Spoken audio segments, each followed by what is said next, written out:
नमस्ते बिटिया, हमेशा खुश रहो बिटिया। Myself doctor Aarti Purohit, associate professor, department of pathology, Jyoti Vidyapeeth, women's university. Our today's topic is skin. Dermatosis. Dermatosis is a common term used for any skin disorder. That can be a genetic dermatosis, in which first is the ichthyosis. Two important forms of ichthyosis are ichthyosis vulgaris. It is an autosomal dominant disorder. It is more common and appears a few months after birth as scaly lesions on the extensor surfaces of the extremities. And sex-linked ichthyosis is a sex-linked recessive disorder. It begins shortly after birth and affects extensor as well as flexor surfaces, but palms and hands are spared.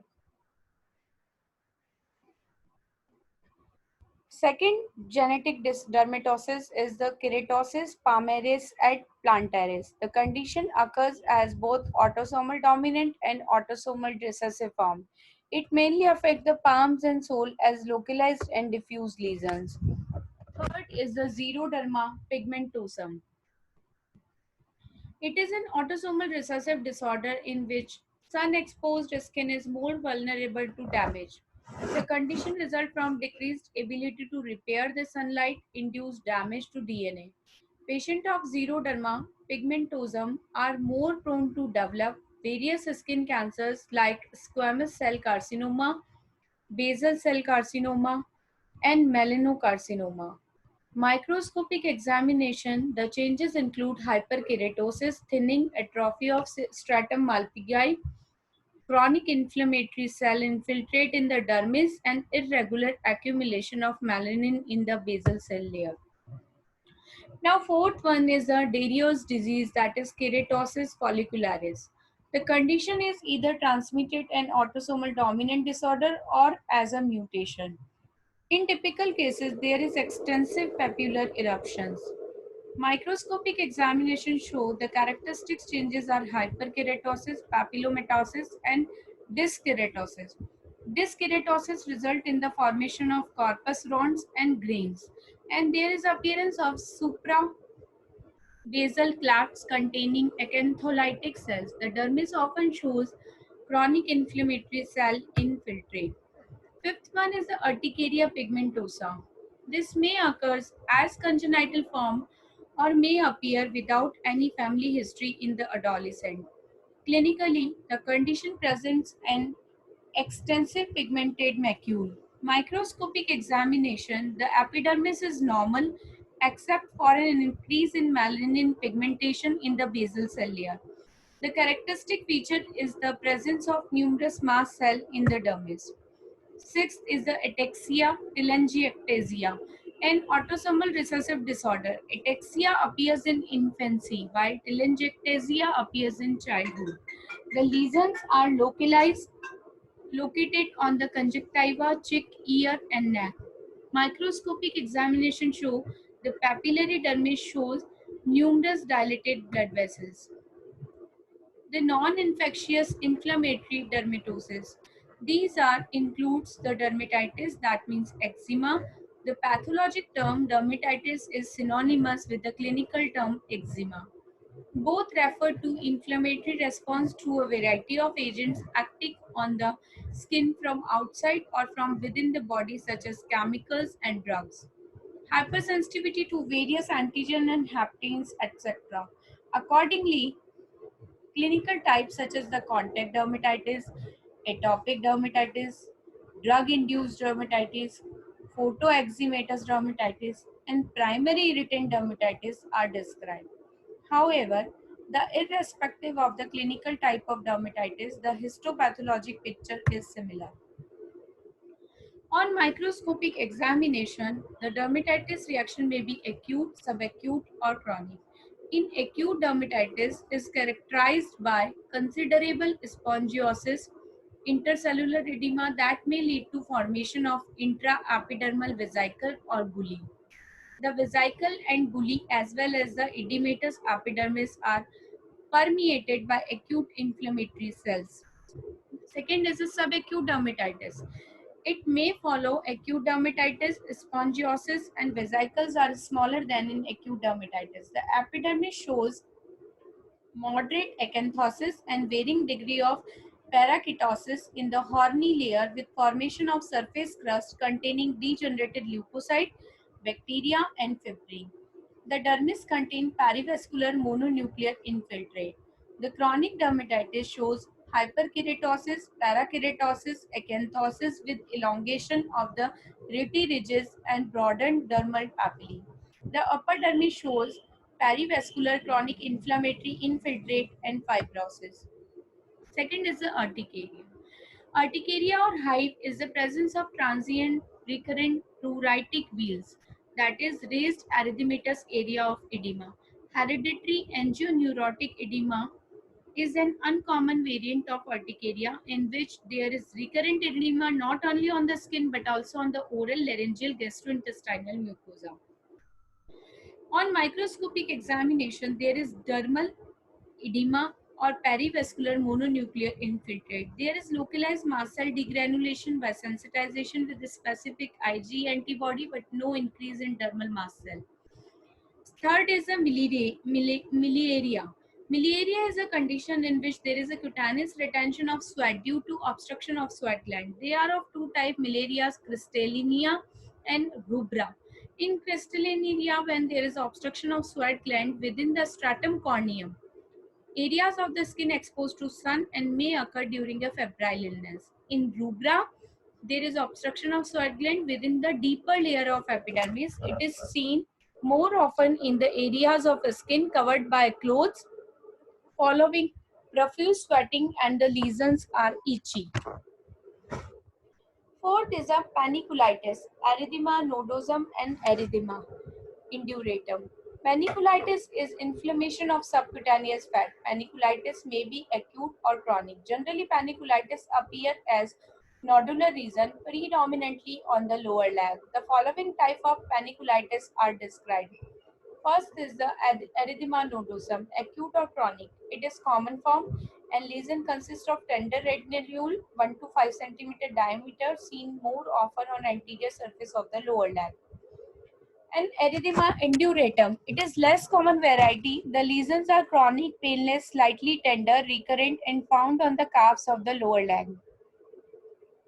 On microscopic examination, the early lesions show necrotizing vasculitis involving the blood vessel in the deep dermis and subcutis. In chronic stage, there is inflammatory infiltrate consisting of lymphocyte, histiocyte, multinucleate giant cell. The infiltrate is located in the septa, separating the lobule of the fat. Now the acne vulgaris. Acne vulgaris is very common chronic inflammatory dermatosis found predominantly in adolescent in both the sexes. The lesions are seen more commonly on the face, upper chest and upper back. The appearance of the lesion around puberty is related to physiological hormonal variation. The condition affects the hair follicle, opening of which is blocked by keratin material resulting in formation of comedones. On microscopy, a comedone consists of keratinized cell, sebum, and bacteria. The hair follicle containing a comedone is surrounded by lymphocytic infiltrate in papular acne and neutrophilic infiltrate in pustular acne. Next is the infectious dermatosis. First is the impetigo. The impetigo is a common superficial bacterial infection caused by Staphylococci and Streptococci. The lesion appear as vesicopustules which may rupture and are followed by characteristic yellowish crust.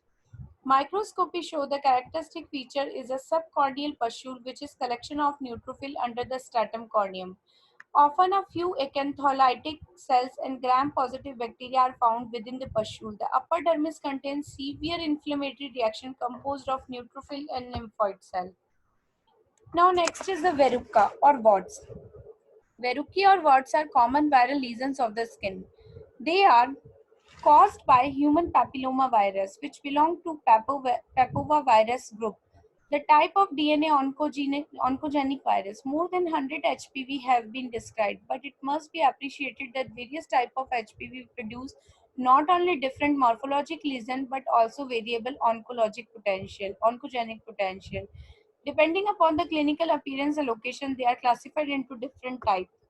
First is Verruca vulgaris. It is the most common human wart commonly caused by HP1 and 2, occurring more commonly on the dorsal surfaces of hands and fingers. Now Verruca plana, on the other hand, it is a flat and slightly elevated wart, common on the face, dorsal surfaces of the hand, and it is usually associated with HPV10. Verruca plantaris and plantar wart occur on the sole of the foot and it is by HP1. Epidermodyspepsia verruciformis resembles the Verruca plana but differ by having familial occurrence with autosomal recessive inheritance. Next is the Condylomata acuminata or venereal wart, which occurs on penis, vulva, and around the anus. This is caused by the HPV6. It is soft, papillary, cauliflower-like. On microscopy, there is papillomatosis, acanthosis, hyperkeratosis, and clumped keratohyalin granule in the granular cells in valley between the adjacent papillae. Elongation of ridgy ridges with their lower tips bent inwards and viral infect the epidermal cells containing the prominent vacuolation, chyliocytosis, and chyliohyaline granules of intracytoplasmic keratin aggregates. Next is the molluscum contagiosum. Molluscum contagiosum is a common and self-limiting contagious lesion caused by the pox virus, which is a DNA virus. Clinically, the lesions are often multiple discrete waxy papules, about 5 mm in diameter, and are seen more frequently on the face and trunk. Microscopy shows that consist of sharply circumscribed cup-like epidermal lesion growing down into the dermis. The proliferating epidermal cell contain the pathognomic intracytoplasmic eosinophilic inclusion body called the molluscum body. These body contain numerous viral particles. Next is the viral exanthemata.